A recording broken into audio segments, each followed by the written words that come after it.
ॐ विश्वानि देव सवितर्दुरितानि परासुवो यद्भद्रं तन्न आसुवो। मित्रों, स्नातक द्वितीय वर्ष की संस्कृत की कक्षा में आपका पुनः स्वागत है। हम सब मिलकर के अभिज्ञान शाकुंतल पढ़ रहे हैं और अभिज्ञान शाकुंतल में द्वितीय अंक कल समाप्त हो गया। आज तृतीय अंक को प्रारंभ कर रहे हैं।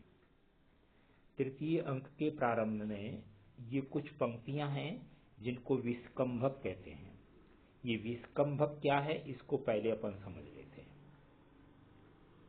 पीछे वाले कथांश को आगे वाले कथानक से जोड़ने का जो कार्य करता है उसको विस्कंभक कहते हैं।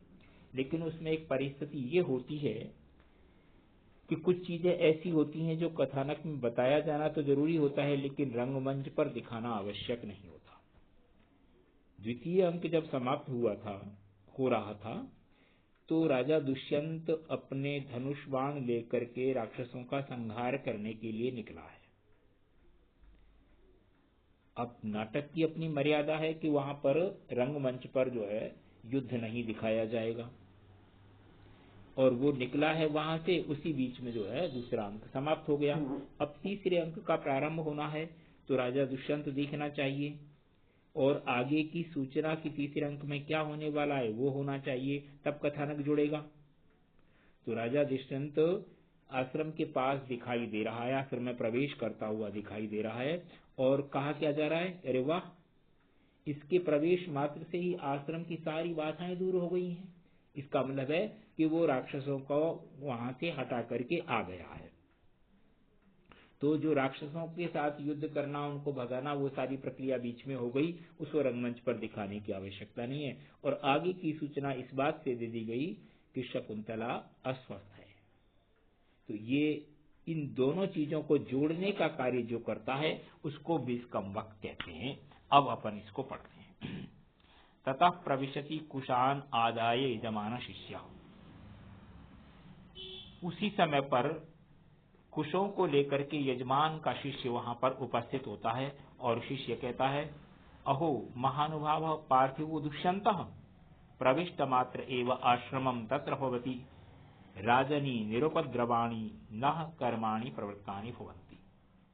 ओह महानुभाव, बहुत प्रभावशाली पार्थिव दुष्यंता राजा दुष्यंत है। कितना प्रभाव है उनका, प्रविष्ट मात्र एव, केवल प्रवेश करने मात्र से ही आश्रमम तत्र भवति राजनी, आश्रम माने आश्रम में प्रवेश करने मात्र से ही किसके, पूज्य राजा दुष्यंत के, निरुपद्रवाणी नः कर्माणि प्रवृत्तानि भवन्ति, हमारे सारे के सारे कार्य उपद्रव रहित हो जाते हैं। माने राजा दुष्यंत इतना प्रभावशाली है कि उसके आश्रम में प्रवेश करने मात्र से ही हमारी जितने कार्य हैं वे सारे के सारे उपद्रव रहित होने लगते हैं। का कथा बाण संधाने ज्ञा शब्दे नैव दूरतः हुंकारे नैव धनुषः स ही विघ्नान अपोहति। का कथा बाण संधाने, बाण संधान करने की क्या आवश्यकता है, माने उसकी कोई कहानी की जरूरत नहीं। क्यों, ज्ञा शब्दे नैव दूरतः, प्रत्यंचा के शब्द मात्र से, हुंकारे नैव उसकी आवाज से, किसकी, धनुषः धनुष की आवाज से, सा ही वह राजा दुष्यंत विघ्नान अपोहति, विघ्नों को दूर कर देता है। राजा दुष्यंत इतना प्रभावशाली है कि वो प्रत्यंचा की आवाज मात्र से और उस धनुष की हुंकार मात्र से ही विघ्न दूर हो जाते हैं। तो फिर बाण पर धनुष पर बाण चढ़ाने की तो कोई आवश्यकता ही नहीं है। इससे पहले ये बात आ चुकी है कि सुर युवतियां राजा दुष्यंत के धनुष पर विश्वास करती हैं कि अब देवताओं की विजय हो जाएगी। तो वास्तव में राजा दुष्यंत इतना प्रभावशाली व्यक्ति है कि उसके धनुष पर प्रत्यंचा चढ़ाने की आवश्यकता नहीं, धनुष की टंकार मात्र से बाधाएं दूर हो जाती हैं। ये बात कह रहा है। यावत इमान वेदी संतरणार्थम दरवान मृत्युध्य उपनयामी। तो ठीक है, मैंने राजा दुष्यंत आ रहे हैं, उनका स्वागत करने के लिए जाऊं, उससे पहले जो मैं ये लेने गया था कुशाएं, इनको वेदी संसारणार्थम, वेदी पर बिछाने के लिए, वेदी तैयार करने के लिए दर्भान, दर्भों को ऋत्युभ्य उपनयामी, ऋत्विजों को दे देता हूँ, ऋषि योनि जो वहां यज्ञ करने के लिए तैयार है उनको दे देता हूँ। परिक्रम्य अवलोक्य च आकाशे, परिक्रम्य घूम करके, अवलोक्य और देख करके, आकाशे, आकाश में कुछ आवाज आ रही है ऐसा लगता है। प्रियम्वदे कस्येदम उसीरानुलेपनम मृणालवंती च नलिनी पत्राणि नीयन्ते।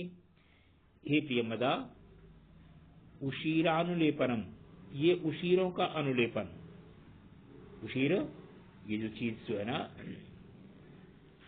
ठंडा लेपन जो है, खसखस का जो लेप है वो बनाया गया है, और उसको मृणालवंती च नलिनी पत्राणी, और नलिनी पत्र जिसमें मृणाल लगे हुए हैं, ये किसके लिए लिए जा रहे हैं, ये बात वो पूछ रहा है आवाज करके, और आकरने सुनने का कुछ नाटक से करता हुआ कोई सामने से उत्तर दे रहा है।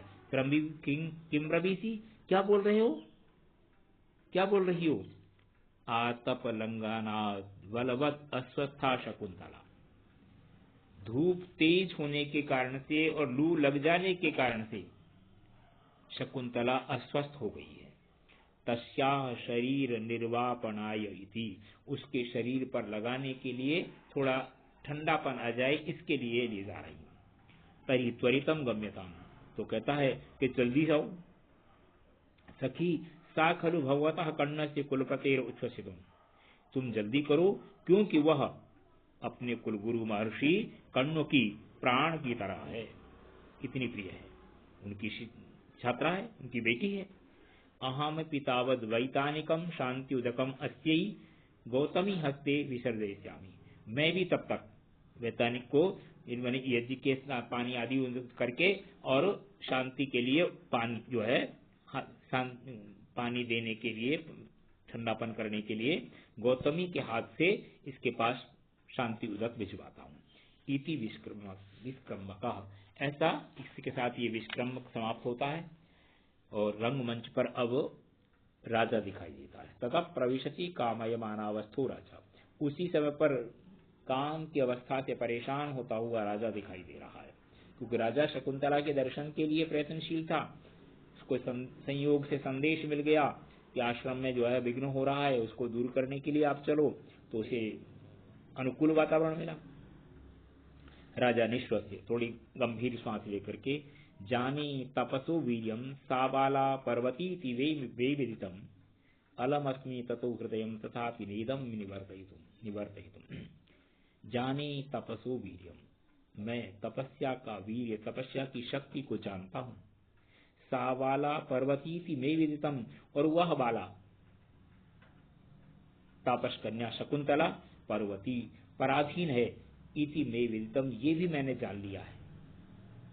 अलम अस्मि, समर्थ हो रहा हूं, ततः उससे हृदयम, अपनी हृदय को, तथापि फिर भी ना नहीं, इदम इस हृदय को निवर्तितुम, लौटाने में। मैं इस बात को जानता हूं कि तपस्या का कितना प्रभाव होता है।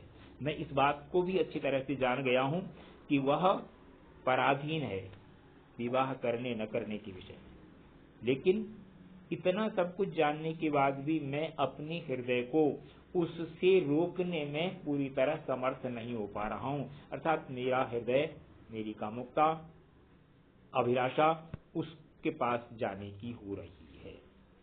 ये राजा दुष्यंत अपने मन में बात कर रहा है। इससे आगे का पाठ अपन कल पढ़ेंगे। आज पाठ को यहीं समाप्त करते हैं। तो मित्रों, पुस्तक लेकर के पढ़ने की बात मैं हमेशा कहता रहा हूं, आज भी कह रहा हूं, उससे सरलता रहती है, हर बात सरलता से समझ में आती है। धन्यवाद।